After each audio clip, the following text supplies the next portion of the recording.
Bei mir im Studio ist nun unser Militärexperte Guido Schmidtke. Guido, wir schreiben Tag 909 des Ukraine-Krieges. Gib uns mal einen Überblick. Wo toben die Kämpfe am heftigsten?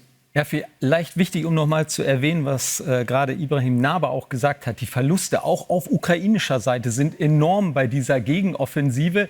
Es gibt da erste Analysen, dass die Ukrainer viel mehr Fahrzeuge verlieren, als sie das bei dem starren Frontverlauf im Donbass tun und auch mehr Soldaten wahrscheinlich ihr Leben dort lassen bzw. verwundet werden. Und ganz entscheidend ist wirklich aktuell die Situation im Donbass. Der Druck auf die Stadt Pokrovsk wird immer größer. Die Militärverwaltung, die ukrainische, spricht da inzwischen davon, dass es jetzt eine Frage des Schicksals ist, ob man dort die Russen noch aufhalten kann oder ob sie dort durch die Frontlinien durchbrechen und dann möglicherweise diesen wichtigen Logistikpunkt Pokrovsk einnehmen. Das wäre für die Russen ein enormer militärischer und für Putin auch ein politischer Erfolg. Und das wäre dann von der Bevölkerungsdichte der größte Erfolg seit der Einnahme von Bachmut im Mai 2023. Denn dort im Donbass fehlen möglicherweise den Ukrainern für die Verteidigung die Brigaden, die in Kursk im Einsatz sind. Also auf russischem Staatsgebiet. Und das gucken wir uns jetzt mal ein bisschen genauer an, was da gerade passiert.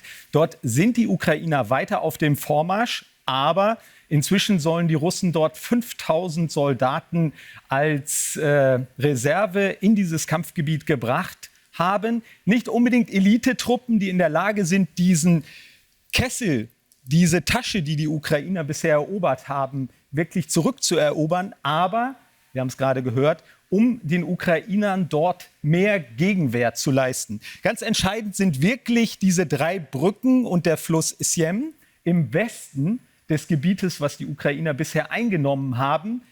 Ob die Brücken wirklich komplett zerstört sind, fraglich. Aber auf jeden Fall wird es für die Russen dort sehr, sehr schwer, schweres Material von Westen Richtung Osten zu bringen, um die russischen Truppen, die sich dort noch westlich der ukrainischen Tasche befinden, mit Nachschub zu versorgen. Die Ukrainer scheinen momentan auch kein ganz großes Interesse zu haben, dort ganz viel Druck auszuüben, weil sie vermutlich der Meinung sind, die können dort sowieso nicht entkommen mit ihrem schweren Gerät, beziehungsweise der Nachschub wird nicht ausreichend sein. Und so hat man sich jetzt wirklich weiter darauf konzentriert, so Richtung Osten kleinere Gewinne durchzuführen.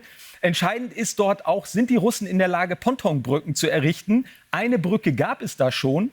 Aktuelle Informationen melden, dass diese Pontonbrücke zerstört wurde. Und in den nächsten Tagen werden wir dann möglicherweise einen Krieg der Pontonbrücken sehen. Ist nicht sehr schwer heutzutage mit den Präzisionsartilleriewaffen und auch mit Lenkflugkörpern solche Pontonbrücken zu zerstören. Möglicherweise warten die Ukrainer einfach darauf, dass die Russen mit schwerem Gerät dort irgendwo versuchen, dann so eine Pontonbrücke zu überschreiten, dort angreifen und den Russen dann schwere Verluste zufügen. Also das ist momentan die Situation. Auf der einen Seite positiv, aber auch viele negative Informationen.